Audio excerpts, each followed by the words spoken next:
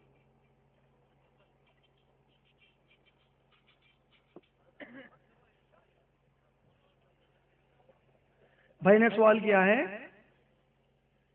کہ ان کی اہلیہ ماشاءاللہ نو مسلم ہے، اللہ ان کو دین اسلام قبول کرنے کی سعادت عطا فرمایا اور اللہ ان کی زندگی میں برکتیں عطا فرما دے.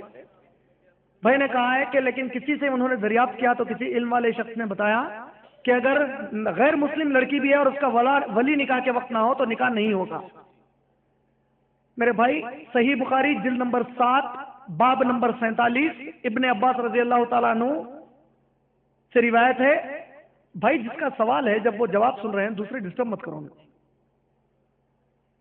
اللہ کے نبی صلی اللہ علیہ وسلم نے فرمایا جس کا کوئی ولی نہیں حاکم اس کا ولی ہے، حاکم اس کا ولی ہے. سعودی دبئی وغیرہ میں کیا ہے؟ حاکم کی طرف سے جو قضاءت ہے وہ لوگ ولی ہیں.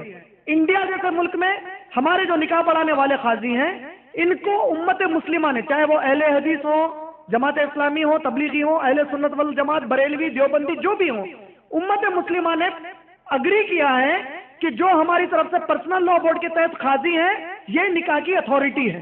اگر لڑکی غیر مسلم ہے اور اس کا ولی موجود نہیں ہے تو اس وقت وہ قاضی ولی کی جگہ پوری کر کے نکاح پڑھا سکتے ہیں. جس کسی نے آپ کو یہ کہا انہوں نے غلط کہا. اور اگر آپ کی لڑکی برہمن اور غیر مسلم ہندو تھی تو ان کے لیے تو یہ شرط کی کوئی اہمیت ہی نہیں ہے. وہ شرط پھر بھی تھوڑی بہت لاگو ہو سکتی ہے ایک یہودن یا عیسائی عورت کے لیے. اور اگر اس میں بھی وہ کیا ہے، خود مسلمان عورت کو اگر ولی ضد کر دے کہ تو نکاح نہ کر تیری پسند کا، تو اس کے ولی کی اہمیت نہیں ہے. ولی کی جگہ وقت کا حاکم نکاح پڑھا سکتا ہے. امید میرے بھائی کا جواب مکمل ہوگا. Assalamu alaikum. وعلیکم السلام. A very good evening. Myself Surya Kiran. I am a class 12 student.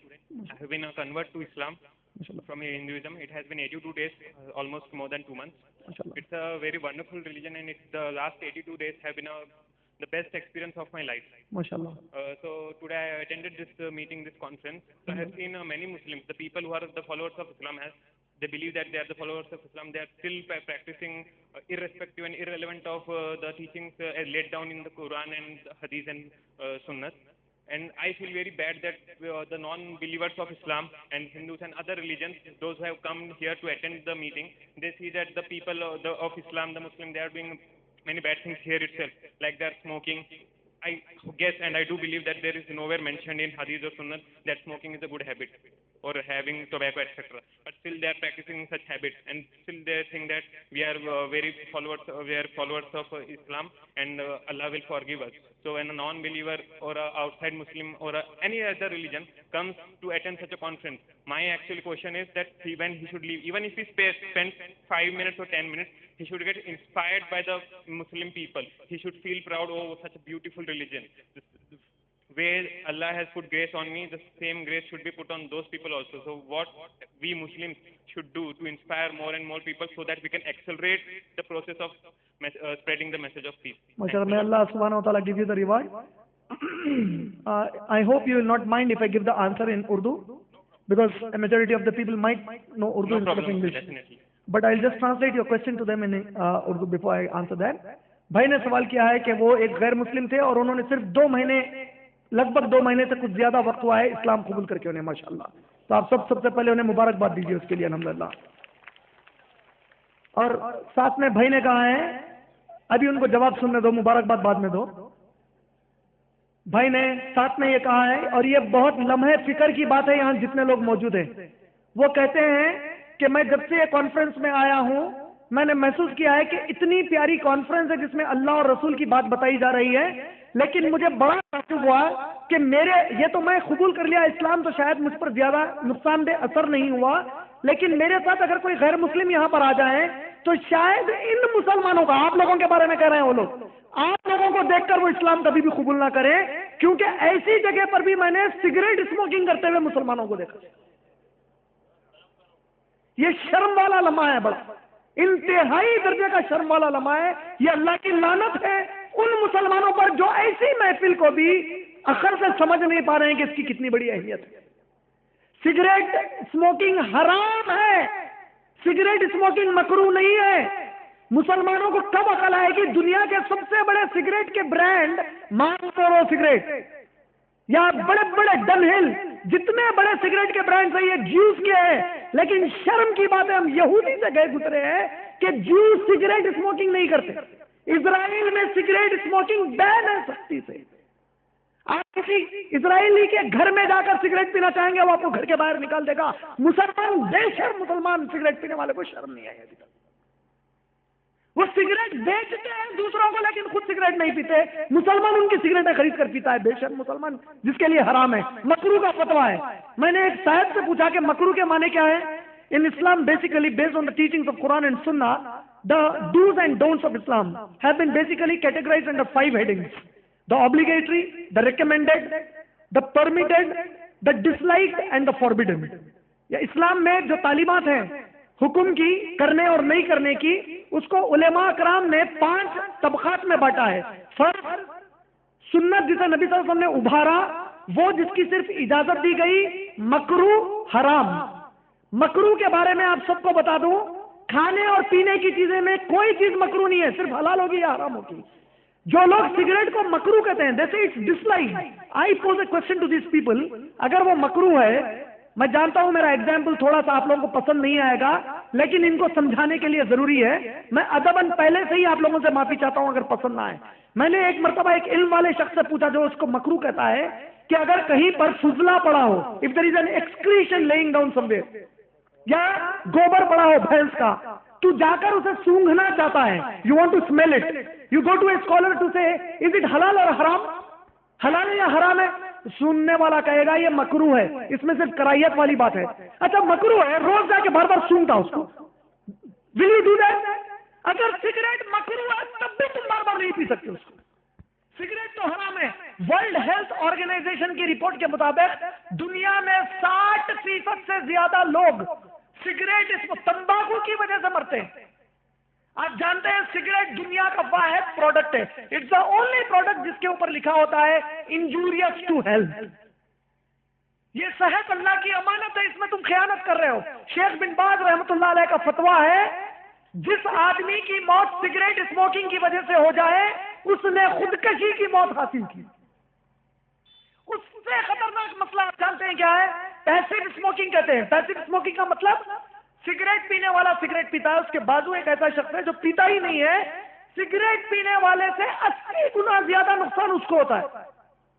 اور اگر آپ کے سگریٹ کی دھوئیں کی وجہ سے ایک ایسا شخص مر جاتا ہے جو سگریٹ کبھی نہیں پیتا تھا، آپ کو قیامت میں قتل کرنے کا گناہ دے کر اٹھایا جائے۔ یہ مرڈرڈ سمبڈی۔ سگریٹ اسموکنگ کی بیماریاں جانتے ہیں؟ آپ کی جبڑوں کا کینسر ہوتا ہے، آپ کے گمز کا، مسوڑوں کا کینسر ہوتا ہے، زبان کا کینسر ہوتا ہے، حلق کا کینسر ہوتا ہے، ایبڈومن کا کینسر ہوتا ہے، پینکریاس کا کینسر ہوتا ہے، ہارٹ اٹیک، کولیسٹرول لیول بڑھاتا ہے، دماغ کے اندر میموری کو کمزور کرتا ہے، برین ہیمریج ہو سکتا ہے اس کی وجہ سے کڈنی فیل ہو سکتی ہے، اس کی وجہ سے لنگ کینسر ہوتا ہے، اس کی وجہ سے ڈائجیشن کا پرابلم آتا ہے۔ اتنی بیماریاں ہیں سگریٹ اسموکنگ کی، 400 سے زیادہ۔ بے شرم وہ مسلمان جو ایسی محفلوں میں بھی پیتے ہیں، وہ لوگ اللہ کو جواب دیں گے۔ یہ تو بیچارے آ گئے پوچھنے کے لیے، اللہ جانے اور کتنے غیر مسلم تھے ان بے شرموں کی وجہ سے اسلام سے دور ہو گئے۔ آمین۔ تو ناظرین گرامی دیکھیں جو انہوں نے سگریٹ کے بارے میں بات کی اور شیخ بن باز کا فتویٰ انہوں نے سعودی عرب سے لیا، حالانکہ سعودی عرب بھی حکومتی لیول پہ کتنا زیادہ سگریٹ کا فروخت کرنے والا ہے۔ قرآن و سنت میں اگر کسی چیز کی حرمت یا حلت کے بارے میں واضح حکم موجود ہو، ضرر یعنی نقصان،